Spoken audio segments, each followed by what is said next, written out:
Morning mga kamaster. Welcome to my YouTube channel. Dito tayo magre-repair ng sound system. Ito yung ano niya. Brand niya is Sakura EB739 USB. Ang problema nito, nawala daw yung tweeter kasi ginamit nila sa utiking. Ito yung ating barangay konsyal dito sa barangay Dayauhay. So pinalakasan nila yung yung sounds. Siguro mga nalasing na sa doon.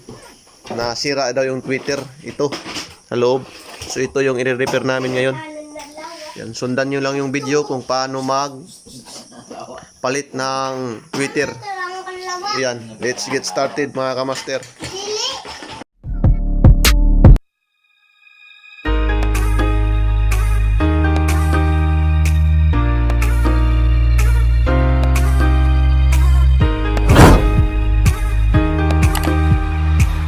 Ayan mga master, ito yung buksan natin to. Marami tong bubuksan, mga screw. So ayan, ang gagawin namin dito, may technique dito para hindi masunog yung pag pinalakasan nila yung volume.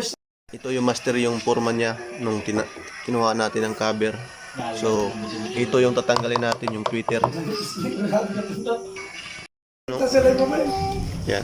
Magpahima ako sa imo bay, pareha rin na sukot. Sundan yung video kung paano ito buksan.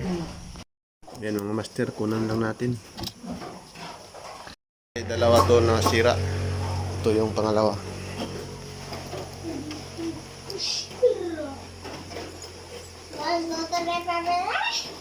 Ay, bata ka lang. Atong kapasitor na itomdag ko ang tuliza. Ayan mga master, ganyan lang magbukas oh. So ngayon may idea na kayo kung paano magbukas. Dito makikita natin oh. Wow, ang nangyari. Sobrang sira.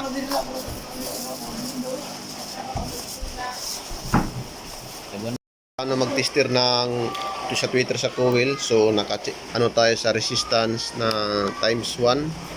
Dapat may palo siya. So ayan. May palo pero wala na. Pagdating dyan, wala na oh. May palo siya pero sira na. Tapos may siya, may buffer siya oh. Kung pa siya isa, wala. Ayan, ibalik na natin. Ayan. Ganyan lang magbalik mga master. Ayan oh, ito yung sa may-ari kung makikita natin oh. Ayan. May siya. May resistance siya kaso hindi siya sounds, crackling sounds. Ayan yung sa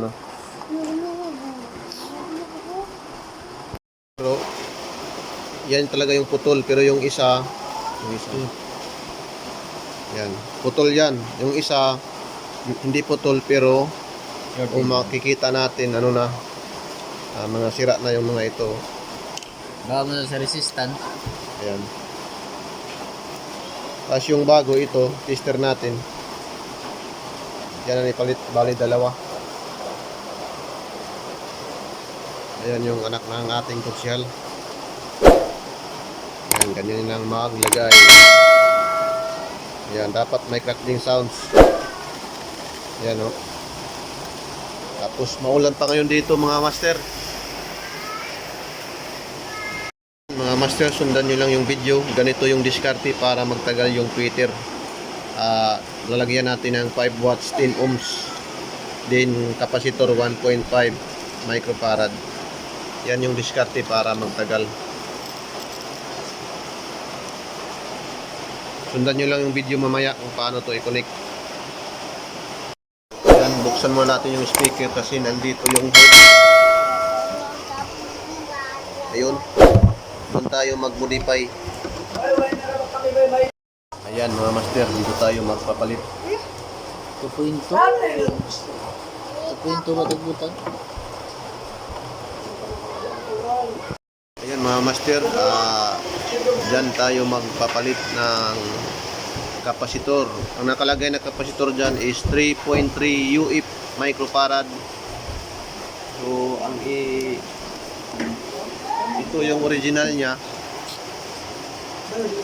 2.2 UF microfarad. So papalitan namin ng Itong kapasitor na to, 1.5 microfarad. Yan. Walang problema yan kahit magbaliktaran kasi non-polarized yung kapasitor natin. Mga master, nilagyan natin ng resistor na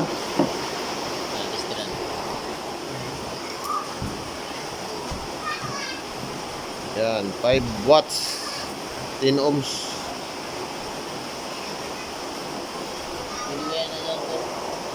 Yan. Ka nagamit ko na anay diri. Resource na kuan sa gratis kusog mo grawon. Oh. Dalo ko gani. Sa suod siguro, ila jud dapat. Morente. Ang daos na may tutong kay. Ayan mga master, binalik na namin. Pag sinabi ng ating customer, pag nilagay daw dito sa volume, yun, sobrang lakas na. Dili mo pwede pero ang isa ito ga kung gani mo ba?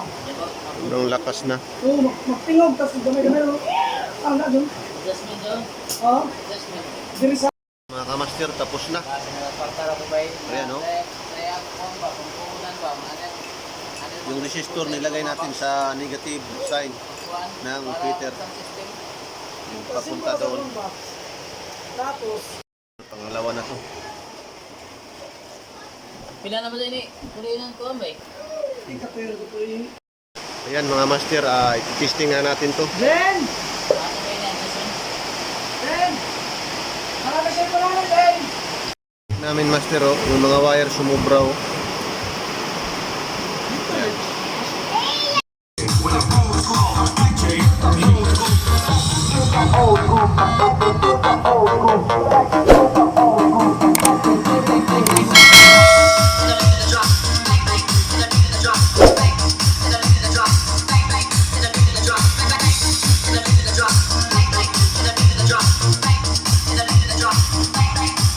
Drop.